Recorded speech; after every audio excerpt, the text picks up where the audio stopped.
Hi, I'm Femi OK. Late last year, a school in the southern Indian state of Karnataka implemented a hijab ban. It told its female students you cannot wear hijab to school.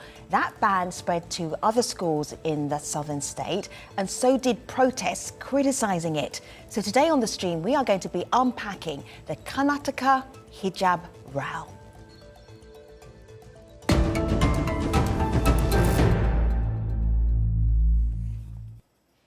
Joining our discussion, we have Fatima, we have Shazia, we have Saira. Good to have all three of you with us. Fatima, please introduce yourself to our audience. Tell them who you are and what you do. Hi everyone, my name is Fatima Khan. I'm a journalist based out of New Delhi in India. I cover gender and human rights and social justice, and I've been working for a couple of years, traveling across various parts of the country to cover riots and hate crimes and communalism. Shazia, good to have you on our panel today. Please introduce yourself to our audience around the world. Well, I've been a journalist for several years, and I've been a television news anchor. And now I'm the national spokesperson for Bharatiya Janata Party, which is the ruling party of India. And I have also been in activism for many, many years, and I've worked for transparency and good governance. And I've worked against corruption, and I've led many campaigns around it. All right. And also against rape and pro-women legislation. I mean, for pro-women's rights legislation. You're a very busy spokesperson. Hello, Saira. Good to have you on board. Please introduce yourself to our audience. Tell them who you are and what you do. Hello, everyone. My name is Saira Shah Halim, and I've been in corporate booths for good 15 years. And since then, I've been actively involved in causes which are close to my heart, that is preserving secularism, democracy, and holding the government accountable. And that is what I'm busy with. I work with women, and I write articles on policy, governance, and women issues. Okay, good to have all three of you. Audience, now you have met our panellists, what would you like to ask them? How would you like to talk to them? The comment section is right here. Be part of today's programme. I'm going to start with a map to show our audience where we're talking about, or where the story started, not necessarily where it's gone to, because this is a conversation that is now being had all over India. But let me just take you to the southern state of Karnataka. Fatima, I did a very brief description of what happened. One school said to the female students who are Muslim, you cannot wear hijab to school. Why would they do that, Fatima? You've done some of the reporting, you've spoken to some of the youngsters involved. Why were they told, can't wear hijab to school anymore? They used to be able to. Well, it came as a surprise to them as well. These are 6 odd young girls between the ages of 16 to 18. The thing is that last year, because of COVID, their college was completely offline. So when they actually returned to in-person schooling, they were entering their classroom as they usually do, and their class teacher told them that, look, the only way you can enter this classroom is if you take off the piece of cloth on your head, which is their hijab. And they immediately revolted against that. They protested. They said, no, this is an essential part of our identity, who we are, and it is in no way or form disrupting you or your class. But they weren't allowed to enter. These girls subsequently, they stood their ground, and they have been protesting outside their college for over 2 months now.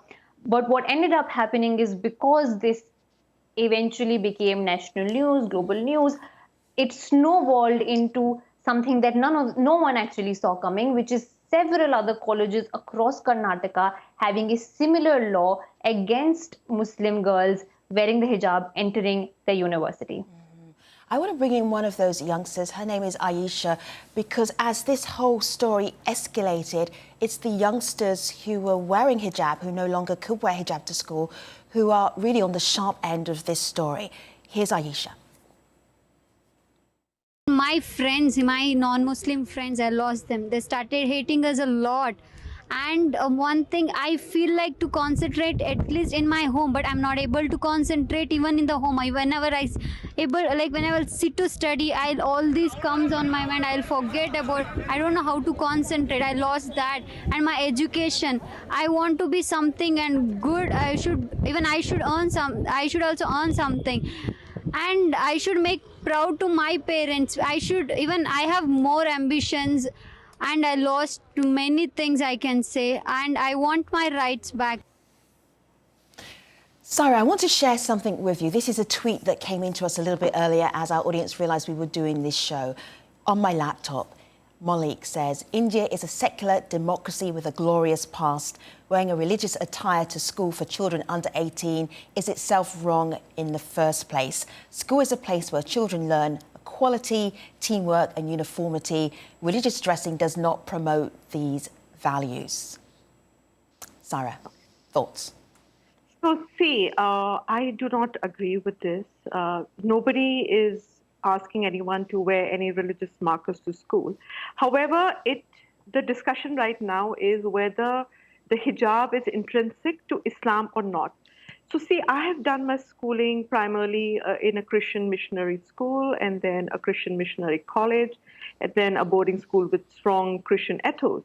There was never any issues with Muslim girls from conservative families wearing the hijab.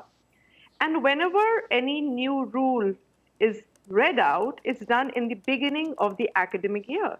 And that is what people are questioning the government, the timing. The timing is so improper and insensitive that there are 2 months left for the final exams to begin. And these girls are facing harassment. And if you look at the High Court order, the interim order said that this order is only for the students. However, you must have seen very disturbing visuals coming in where teachers were asked to remove the hijab outside the premises of the varsity, which in fact is very nauseating and disturbing and can really make a person lose his or her morals, being disrobed like that in the full view of television cameras. You must have seen a video of this young girl, Muskan, whose picture has become a symbol of activism and a symbol of protest against the atrocities that are happening. If I may be allowed now. to. So, yeah, Sarah, I'm going to play that video because I don't want you to describe it. I want to play it. Let's put the sound up. This is a youngster trying to go to school. She's wearing hijab. There's a hijab ban. Let's hear that sound.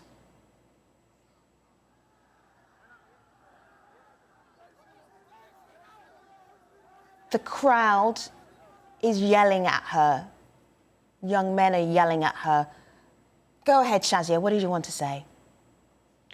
So while you play this visual, there are many other visuals, and I will tweet them to your channel and to the stream, which show young girls wanting to go to school, and when they go there, they are told of the interim order, which says that nobody wearing any form of religious attire will be allowed, and the little girls insisting that they still would like to go to school, and their fathers would say no and would insist, because we all know that what you consider right to choose is not, and freedom to choose is really not freedom, and it's part of social conditioning and indoctrination. And a young girl of 13, 14, and 15 would not be able to do that. There are a lot of misinformation that has been bandied around, and I would just like to inform your viewers. Somebody here who claims to be a journalist, I think Fatima, says there is a law like that. Let me tell you, there is a Karnataka State University 1983 Act. So the law in India is very, very clear. The law in India for minority institutions is that they can have the uniform as per their liking. And there is a law for every state. Let me finish saying what I'm saying, because I'm just explaining. So don't misquote Shazia, and I don't claim No, I heard the word law, and I want to also just say there is no ban on hijab. So there is a. Can I just finish saying what I'm saying, please? You can come in later. I just want to clear the air here, and as a responsible citizen and somebody, let me make it clear to everybody who's watching this: there is no hijab ban in India, either by the interim court or by any school whatsoever. Okay. There is a uniform, and that is a state subject. That is a state subject to the state law, just like you would have a law for schools and public schools in the state of, let's say, New York, or in the state of New York or Louisiana. as opposed to and there would be minority institutions. All right, so Shazia, and let me tell you, according to a Pew report, according to Shazia, report, let's move on. Ladies, give me a pause for a moment. Just give me a pause for a moment. I had no point said there was a hijab ban in India. So if Indians are under there is no hijab ban at all. I made that and very neither the courts clear. would never allow that. Shazia, and nobody hold is allowed tight to for a go to moment. the school wearing any kind of religious attire. Not just That's hijab, not true. but That's any a lie. form of... That's a lie. All right, ladies, That's a lie. hold tight for a moment. I hear it's a lie. Let's hear why you would say that, Fatima. Go ahead. Because there are students who wear the tilak, who wear the red dhaga, which is symbolic to Hinduism. There are Sikhs who wear the turban and go to schooling. So, I mean, to even say that any kind of religious attire is not allowed is outrightly, brazenly a lie. And I'll tell you why this is a problem. India is a deeply, deeply religious country. What does that mean? It means that Uttar Pradesh, which is going to polls right now, its chief minister, Uttar Pradesh is just FYI, the most populous state in the country. Its chief minister is a saffron-clad monk. He literally wears saffron robe. And he's the chief minister, he's a constitutional authority. One. Number two, the fact that, there needs to be wrong with reform. that? So he can wear whatever he wants to wear, right? As an adult? Those girls can wear whatever, just like those girls can wear whatever they want. Why do you have a problem with a saffron-clad monk? All right, so Fatima and It's Shazia, I fantastic. hear the back and forth. Just give me a little bit of a moment, ladies. Give me a moment so that Saira can also make her point. And then I'm going to go back to the youngsters, because again... I mean, he doesn't have a right to... Yes, we're not going to have a whole deviation about this one particular minister. Ladies, hold tight for a moment. Fatima, Shazia, hold tight for a moment. Just fade them down, fade them down, fade them down, fade them down. All right, and keep Saira's mic open. Shazia, we can't hear you. Your lips are moving. We can't hear you because I need you to pause for a moment. Saira, go ahead. What point did you want to make? See, all I'd like to iterate here is that Shazia is representing the government. She's obviously trying to cover up for all the blunders. Now, I'd like to again say that the government says that the objective was to bring in about uniformity in educational institutions. But the petitioners are saying this is a complete violation of Article 15, Article 19(1), which is, again, freedom of speech and expression. Now, here the government people who are representing the government, they are saying that no, it's not, some kind of an aberration, from 19(1). And they said we are sticking to Article 25(2). That means regulation and restriction. Okay? And here, the secular activity which may be associated, which may be restricted, and if it is a public nuisance, now tell me, when did the hijab become a public nuisance, or when did it become a civic calamity? And here, wonderful. Here, people, wonderful. That people is so that is so adorable. Okay, can I? So I just like Saira made it out to be me being the spokesperson. So, Saira, I'm going to put a pause on you so that I can hear Shazia, as I put a pause on Shazia so I could hear you. So let me tell you, let me tell all of you, my mother wore a burqa and all my aunts wore a burqa. And just like she said, I'm a spokesperson for the BJP. I'm also a daughter of a famous Islamic scholar. And I had to fight burqa, and I know how terrible it was, and it's very difficult to fight that kind of conditioning. And I can similarly say for Saira Shah Halim, who's married to a communist leader, and she's a spokesperson for the Communist Party in India, and she is known to be she's a spokesperson for anybody who speaks against the ruling party, that it's a political stand. But I think when it comes to rights of young girls to have access to education, we should forget about politics. Just like we heard the other two speakers, my friends here. I want you to hold that. I don't want it to be about politics. Hold that thought. I did not mention BJP all right, here. Ladies, hold that thought for a moment. Just listen to both of them. Ladies, hold that thought for a moment. Shazia says it shouldn't be about politics. I'm going to bring in Aliyah, who wears hijab, who's in Karnataka. She says the opposite. She makes a connection between the hijab ban and politics. Here she is. In hijab, the most beautiful memory is that with hijab, I went to national level karate. I'm a national level karate player, and I was with hijab itself. I was a hijabi karate player, national level. That was a proud, like really very proud moment for me because there was no other girls with hijab. These are political games, a dirty political game which they are playing and they're succeeding. I want everyone to understand that they want to divide us, so they're playing this game. They know that if we become united, they are in a risk. I hope everybody will open their eyes and see that no, it's whatever they're doing is for their political mileage. You will not get any benefit. I will not get any benefit by this hatred which we are showing. Now, what does Alia mean about politics being connected to the hijab ban? Let me show you the map of India again. The state of Karnataka is in the southern part of India. And I'm also going to just highlight some of the states that have elections right now. There is a connection, and some people are saying there's a connection between the hijab ban, how it has escalated, and how it is being used. Fatima, do you want to just give us a brief idea of how that coverage is happening in India right now? And then Shazia, I know you want to come right back in after that.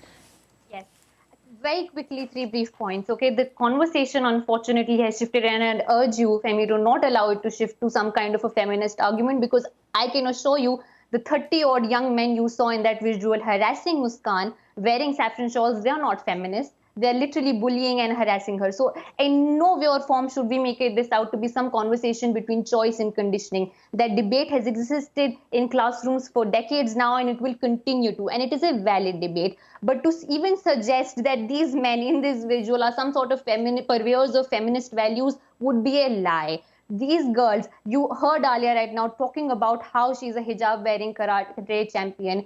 Do not infantilize her by saying she doesn't know what she's talking about. I have interviewed these girls right at the onset of the controversy, and I was amazed but not in the least surprised by how articulate they were about why they choose to wear the hijab. I cannot go and lecture them about why they should or shouldn't wear hijab. They have a brain inside that headscarf, and they can choose for themselves. So for any of us to be sitting on this panel today and talking about how they are conditioned would actually be remarkably patriarchal. And I am personally offended. And I think if anyone here talks about women's rights or social justice, they should be ashamed of themselves for making such a patriarchal assumption on someone else's behalf.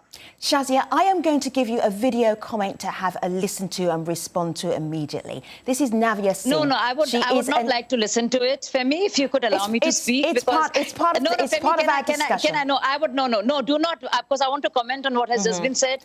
Firstly, we have like 6 minutes left, Shazia, so I'm going to push on, and then as you hear this, it's completely on topic. Calling it a hijab ban. This is Navya Singh. Let's have a listen. The kind of outrage that Karnataka is experiencing right now is pretty appalling. I have studied in a private institution in Bengaluru where people belonging to other religions have also studied. There was no objection to hijab or religious clothing all these years. Then why now? Udupi, which is pretty much the epicenter of this entire outrage, is a long way from Uttar Pradesh. But if you look at it, the hijab row does have an impact on the polls in UP. And I think conspiracy or no conspiracy, nothing should deprive the youth of their right to education, neither selfish electoral goals nor a debate over what to wear. Shazia has opted out from responding, which is part of our discussion show if you watch the stream. So I'm going to go to Syra. Syra, can you pick up on that idea of connecting how this hijab ban has escalated in the southern part of Karnataka to do with schools and then travelled around India? Go ahead. See, unfortunately, what is happening is BJP doesn't have any agenda or any other issue to talk about. They love dabbling in communalism, and they also instigate people, to commit riots, which is unfortunate. And here, they're thinking that they will, win the elections, because right now we have 5 states that are going to polls. We have Goa, Manipur, Punjab, UP next coming up. And this will play rich dividends in case they're able to kind of segregate the society and create a rift between Hindus and Muslims, which is completely orchestrated by the ruling party. It's unfortunate that they're trying to deflect the attention from the core issues of the country, and they're trying to engage by polarizing communities to win the next elections. And not surprisingly, they are getting away with it. So I would, request the honorable courts to take cognizance of what is happening. And like I am trying to iterate once again, wearing a hijab or turban was never an issue. You must have read that a Sikh girl in Karnataka was also asked to take off her turban, and her parents have refused. This young Sikh girl has also refused. So definitely the minorities are being harassed because they feel that the majoritarian votes would somehow, get collected, and that would benefit them electorally. It started with the Namaz Rao in Gurgaon. Then it became about, banning people, especially the minority community, economically. Then it was the love jihad. Then it was the IS jihad. And it just goes on. And now it's come to this issue about the hijab. This is simply to demonize a community that's already been pushed into a shell. And it is unfortunate that this is happening in a thriving, healthy, broad-minded democracy. And I hope that the jury, the honorable jury, takes cognizance of this and stops the people, the enablers, which are the foot soldiers of the ruling regime, from bullying the minorities into silence. So at the moment, we started with the story of the school ban, the hijab ban in the southern state of India. As Shazia said, this is not a ban of hijab all over India. So I don't want you to make that mistake. But at the moment, the High Court in Karnataka is going to decide whether it is legal and lawful for that ban to stay in place. So that brings us up to date. I want to bring in one more voice to our conversation, and this is Nabia Khan. And this is what she has to say. But basically, this is a cultural discussion, a religious discussion that has blown up for the whole of India. Let's have a listen. The state doesn't want upward mobility for Muslims, and the harassment of Muslims has been normalized to such an extent that the response towards hijab ban is lukewarm. Instead of talking about the right of Muslim women to practice their religion, the right of Muslim women to wear what they want, and the harassment that they are facing in the process, Indian media is having debates on the merits of hijab, which should be none of their concern. I'm going to share with you some of the thoughts from our online community, Saira and Fatima. Priyanka says, this is not harassment, this is equality on YouTube. 5-star Lamar says, I'm from Chicago and from the outside looking in, let the ladies wear their hijab, honour their religion. If students want to wear their saffron, let them wear saffron, but intimidating women is low. There's a lot of conversation happening online right now, Fatima. How is this playing out, the bigger picture in India? What is it telling us about India?